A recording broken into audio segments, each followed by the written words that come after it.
তো এই আদম আলাইহিস সালামের যুগ থেকে শুরু করে মানব সভ্যতার ইতিহাসের প্রথম থেকে শুরু করে কুরবানির প্রচলন ছিল।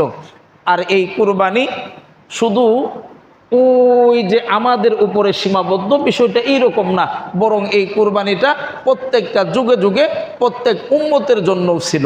বলে প্রত্যেকটা যুগে যুগে প্রত্যেকটা উম্মতের জন্য ছিল। এটার দলিল কি? চলুন আমরা এই বিষয়টি আলোচনা করে আসি। পবিত্র কুরআনুল কারীমের 22 নম্বর সূরা, সূরা হজের 34 নম্বর আয়াত, আল্লাহ সুবহানাহু ওয়া তাআলা ইরশাদ করেন, وَلِكُلِّ أُمَّةٍ جَعَلْنَا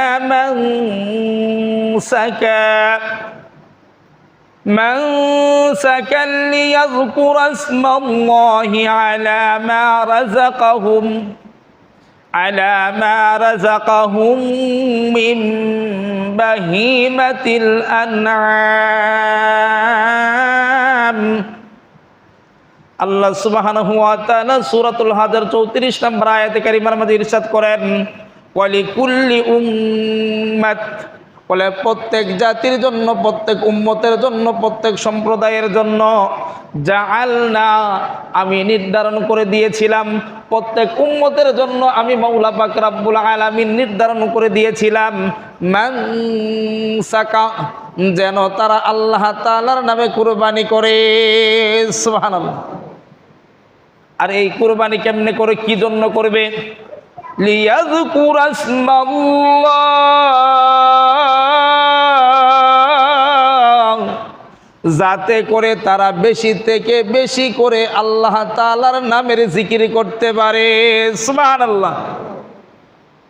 আল্লাহ তাআলার স্মরণ করে, আল্লাহ তাআলার জিকির করে।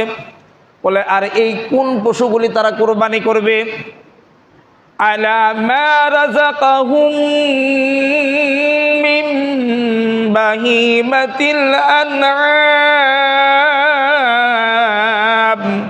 আমি মাওলা পাক রব্বুল আলামিন তাদেরকে যেই সমস্ত চতুষ্প জন্তুগুলি রিজিকি হিসেবে খাওয়ার জন্য দান করেছি, এই সমস্ত চতুষ্প জন্তু যার থেকে তারা গোশত খাইতে পারবে, গোশত আহরণ করতে পারবে, এই সমস্ত চতুষ্প জন্তুগুলি আমি মাওলা পাক রব্বুল আলামিনের সন্তুষ্টির জন্য আমি আল্লাহ তাআলার নাম স্মরণ করে বিসমিল্লাহি আল্লাহু আকবার বইলা জবাই কইরা আমি আল্লাহর নামে উৎসর্গ করবে।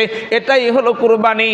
আর এই কুরবানি আমি আল্লাহ সুবহানাহু ওয়া তাআলা যুগে যুগে প্রত্যেক সম্প্রদায়ের জন্য, প্রত্যেক উম্মতের জন্য নির্ধারণ করে দিয়েছিলাম। সুবহানাল্লাহ। তাহলে কুরবানি কি শুধু আমাদের জন্য, নাকি এটা প্রত্যেকটা যুগে যুগে প্রত্যেক উম্মতের উপরেই ছিল? বলে প্রত্যেক উম্মতের উপরেই ছিল, প্রত্যেকটা যুগে যুগেই ছিল। কিন্তু ওই আগের যুগের যেই সিস্টেমটা ছিল আর আমাদের কুরবানির যেই সিস্টেম, এই দুইটার ভিতরে কিছু পার্থক্য আছে। ওই সময় বিভিন্ন ঘটনা, পরিবেশ, প্রেক্ষাপটের কারণে কুরবানি করা হইতো। আর এখন আমাদের যেই কুরবানি, এটাকে ইবাদত হিসেবে আমরা করি। সুবহানাল্লাহ।